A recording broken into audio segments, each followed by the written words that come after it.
Students, lesson plan diary channel में आप सभी का स्वागत है।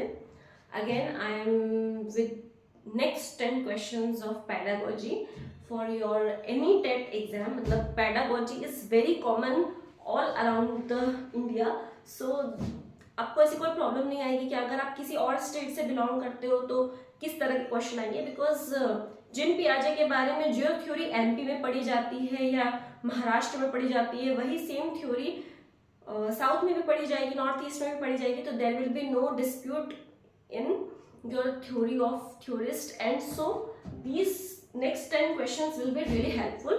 Before starting those 10 questions, I humbly request to all of you, please do like, subscribe and share my channel, and don't forget to press the bell icon, so that plenty of lesson plans are there for social science and for science and mathematics. So अगर आपका कोई भी friend है या कोई भी रिश्तेदार है, जो भी कोई आपके नोन है, अगर वो बीएड कर रहे हो, लेसन प्लान्स की ज़रूरत है, तो मैंने यहाँ पे लेसन प्लान्स डाले हुए हैं। आप यहाँ से समझ के लिख सकते हैं। मैं नहीं बोलूँगी कि आप कॉपी कीजिए, आप अपने लेवल पे उसको मॉडिफाई कर सकते हैं, बट ये एक तरह से आपको थोड़ा सा स्कैप फोल्डिंग हो जाएगी मेरी तरफ से कि अगर आपको कोई प्रॉब्लम आ रही है या आप बहुत बिजी हैं अपने मन से लेसन प्लान लिखने के लिए, थोड़ा टाइम चाहिए होता है, अगर आपको हेल्प चाहिए तो I am here to help you out.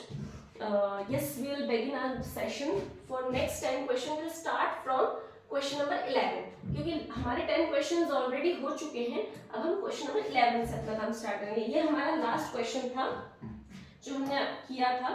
Now question number 11, when a student asks a question to which the teacher has no direct answer, he should, अगर कोई टीचर प्रिपेयर्ड ही क्लास में चले गए हो और बच्चे ने आपसे कोई अचानक कोई क्वेश्चन कर दिया, तो आप ऐसी सिचुएशन में क्या करोगे? आपको तो आइडिया ही नहीं है कि क्या क्वेश्चन है।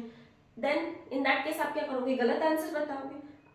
दो चीजें होती है मोस्टली, क्या करते हैं टीचर्स की, डांट देते हैं बच्चे को कि ये ऐसा क्वेश्चन कैसे पूछ लिया आपने, ये तो आउट ऑफ द कॉन्टेक्स्ट है, या आप वो होमवर्क करके लाए थे, आप जो ये क्वेश्चन कर रहे हो। तो ये भी एक गलत तरीका है कि आप उस बच्चे को डांट रहे हो, उसकी क्यूरियोसिटी को खत्म कर रहे हो, which is a wrong practice.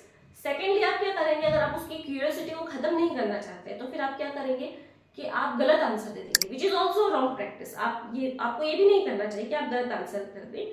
Then आप क्या करेंगे? आप बोलेंगे कि वह बाद में मैं आपको सही उत्तर दे दूंगा, अभी मुझे भी पूरा अच्छे से इसका नॉलेज नहीं है और अधूरा नॉलेज देना मैं चाहता नहीं हूँ या चाहती नहीं हूँ, इसीलिए आप आज थोड़ी देर रुकिए, मैं आपको सही आंसर करेक्ट करके दे दूंगा। तो ये सी इसका सही आंसर है, क्योंकि बीइंग अ टीचर हर चीज हमें पता हो ये भी जरूरी नहीं है। कई चीजें बच्चे ऐसी पूछ लेते हैं जो उन्हें पता होती है, हमें नहीं पता होती। तो इन दैट केस ना हमको उनको डांटना है, ना हमें उनसे कोई भी गलत क्वेश्चन का आंसर देना है। दोनों ही चीजें नहीं करना है, हम उनको बाद में आंसर करेंगे।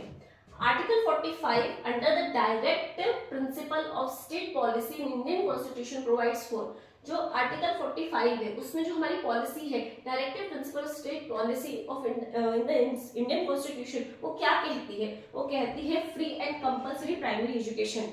फ्री एंड कंपल्सरी मतलब इसमें इफ और बट नहीं चलेगा, आपको ये कंपल्सरीली प्राइमरी तक एजुकेशन एनी हाउ लेना ही है, ताकि आप रीडिंग और राइटिंग अच्छे से करना सीख जाए। LSRW हमने सुना है, listening, speaking, reading and writing. Writing is the last part, और वहां तक आते आते बच्चे बहुत सारे रीडिंग और राइटिंग छोड़ देते हैं, क्योंकि लिसनिंग और स्पीकिंग तो घर से सीख सकते हैं, पर समटाइम्स रीडिंग और राइटिंग घर से सीख पाना पॉसिबल नहीं, क्योंकि जो बच्चे स्कूल में सीखते हैं, अपने पीयर्स के साथ सीखते हैं, वो घर पे नहीं सीख पाते हैं। तो इसीलिए गवर्नमेंट ने कहा कि प्राइमरी तक तो हम बच्चे को फ्री और कंपल्सरी एजुकेशन देंगे, ताकि वो अपने सही गलत जो भी डिसीजन है खुद से ले सके।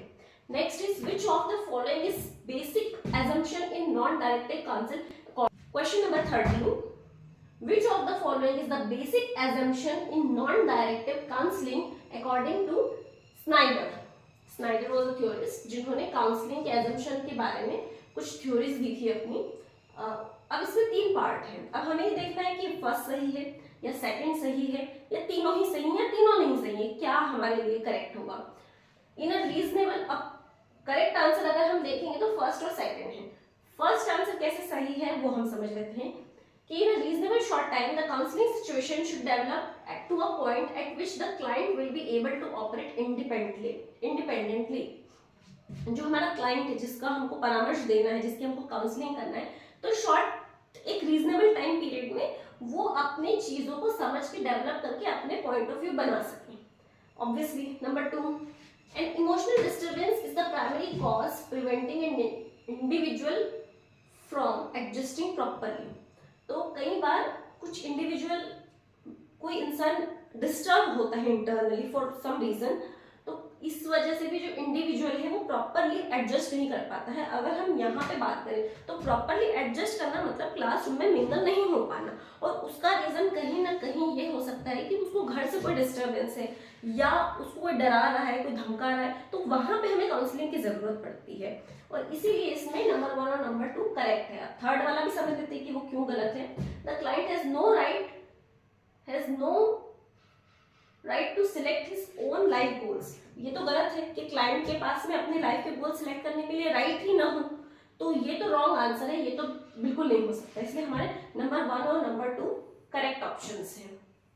Next number 14, which of the following is an interest. Interest क्या है, रुचि क्या है? बेसिकली इंटरेस्ट की डेफिनेशन पूछी हुई है।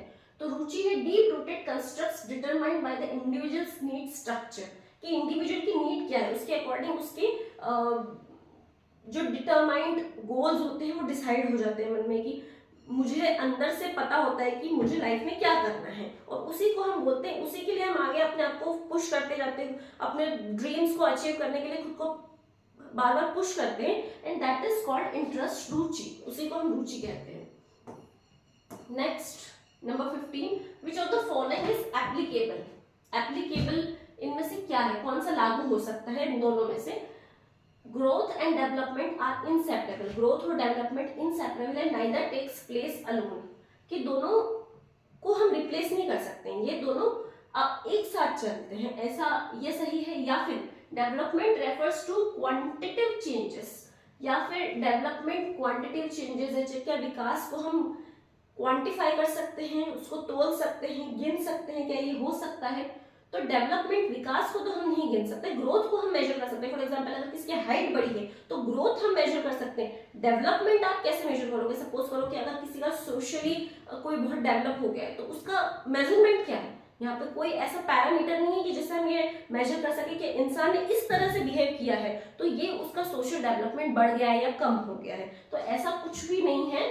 इसीलिए हमारा जो आंसर है फर्स्ट वाला ये रॉन्ग है। तो अब हम ये देख लेते हैं कि सेकंड वाला रॉन्ग कौन से ऑप्शन है, इससे हमको क्लैरिटी हो जाएगी। तो सेकंड यहाँ फॉल्स है, और सेकंड कहाँ फॉल्स है? दोनों तो फॉल्स नहीं है, तो सेकंड सिर्फ एक ही जगह फॉल्स है, और फर्स्ट इज ट्रू। तो हमारा सही आंसर है A, statement 1 is true and second is false. कई बार गलत आंसर्स को हटा देने से भी हमारे सामने सही आंसर आ जाता है। Next is which is not an internal factor influence growth and development in children। बुद्धि और विकास से संबंधित कौन सा आंतरिक कारक नहीं है, मतलब इसको कौन सा फैक्टर है जो बुद्धि और विकास को अफेक्ट नहीं करता है बेसिकली? तो कौन सा है? सोशल फैक्टर ऑब्वियसली करता है। हमारी बुद्धि को, हमारे विकास को सोशल चीजें बहुत इफेक्ट करती है। हेरिडिटरी फैक्टर, बिल्कुल वंशानुगत चीजें हमें इफेक्ट करती हैं। हमारे पेरेंट्स कितने इंटेलिजेंट थे, उन्होंने क्या किया है लाइफ में, वैसे ही हम हो जाते हैं इन अ वे। हमेशा नहीं, इन जनरल नहीं बोल रही हूँ, पर कुछ स्पेसिफिक केसेस में ऐसा होता है। थर्ड इज टेक्निकल फैक्टर, तकनीकी कारण। तब तकनीकी कारण हमारे बुद्धि और विकास को बिल्कुल भी अफेक्ट नहीं करेंगे। इंटेलिजेंट फैक्टर ऑब्वियसली होगा, so correct answer is technical factor. Next is old age. Old age क्या है, वृद्धावस्था क्या है? तो वृद्धावस्था जो है a period of physical decline. आप खुद समझिए, वृद्धि व विकास का काल बिल्कुल नहीं हो सकता है, वो तनाव और थकान का काल हो सकता है इन अ वे, पर सबके लिए जरूरी नहीं है कि हमेशा तनाव और थकान हमेशा बनी ही रहे। नेक्स्ट इज शारीरिक क्षमता का कम होना। यस ऑब्वियसली कुछ हो ना हो पर शारीरिक क्षमता तो वृद्धावस्था में कम होती है, ओल्ड एज में होती है, इसलिए ए के लिए हम श्योर हैं, और वही हमारा करेक्ट आंसर है। Number 18, how many similar chromosomes would you find in a mature ovum। अब ये जो बायोलॉजी और साइंस वाला क्वेश्चन है, अगर आपका साइंस बहुत अच्छा है, अगर बायोलॉजी आपने अच्छे से पढ़ी है, तो आप इस क्वेश्चन का आंसर आराम से दे पाएंगे। The correct answer is 22 pairs. Next, Jean पियाजे का बर्थ ईयर ही पूछ लिया गया है कि जीन पियाजे का जन्म कब हुआ था। तो ये भी बड़ी चीज है कि बहुत सारे थ्योरिस्ट हैं, जीन पियाजे, Erik Erikson, Vygotsky, Carl Rogers, Terman's and बहुत सारे हैं। मतलब हर किसी का बर्थ याद रखना is not a practical solution, पर हाँ कुछ इंपॉर्टेंट है, कुछ 4-5 थ्योरिस्ट हैं जिनका नाम मैंने अभी लिया है। वाइगॉट्स्की है, एरिक एरिक्सन है, इसके अलावा कार्ल रोजर, टर्मन जो बुद्धि लब्धि वाला जिन्होंने दिया था, इसके अलावा स्पीयरमैन, ये सब जो है इनके हमको बर्थ ईयर याद रख लेने, हो सकता है आ जाए। और वैसे जीन पियाजे की अगर हम बात करें तो 1896 का इनका बर्थ ईयर है। Next, number 20, the meaning of socialisation. Socialisation का क्या मतलब होता है? सोशलाइजेशन होना मतलब अपनी सोसाइटी में हमारा घुलना मिलना, वहां पे इन्वॉल्व होना, कंट्रीब्यूट करना, ये सब सोशलाइजेशन के अंदर आता है। सो अगर हम इसका आंसर देखें तो the learning process of social values and rules, कि आप सोसाइटी में जा रहे हो, सोशल वैल्यूज लर्न कर रहे हो, वहां पे आपका क्या रोल है, आप अपने रोल्स को, रिस्पॉन्सिबिलिटीज को अच्छे से परफॉर्म कर रहे हो, this is what we call socialisation. So या अभी के हमारे 10 क्वेश्चंस हो चुके हैं, 10 और आने वाले हैं। So please stay tune, and अगर आपको क्वेश्चंस अच्छे लगे हों तो फीडबैक दीजिए, नहीं लगे तब भी फीडबैक दीजिए, because I am desperately waiting for your feedback. So yeah, please do like, subscribe and share my channel. Thank you for watching.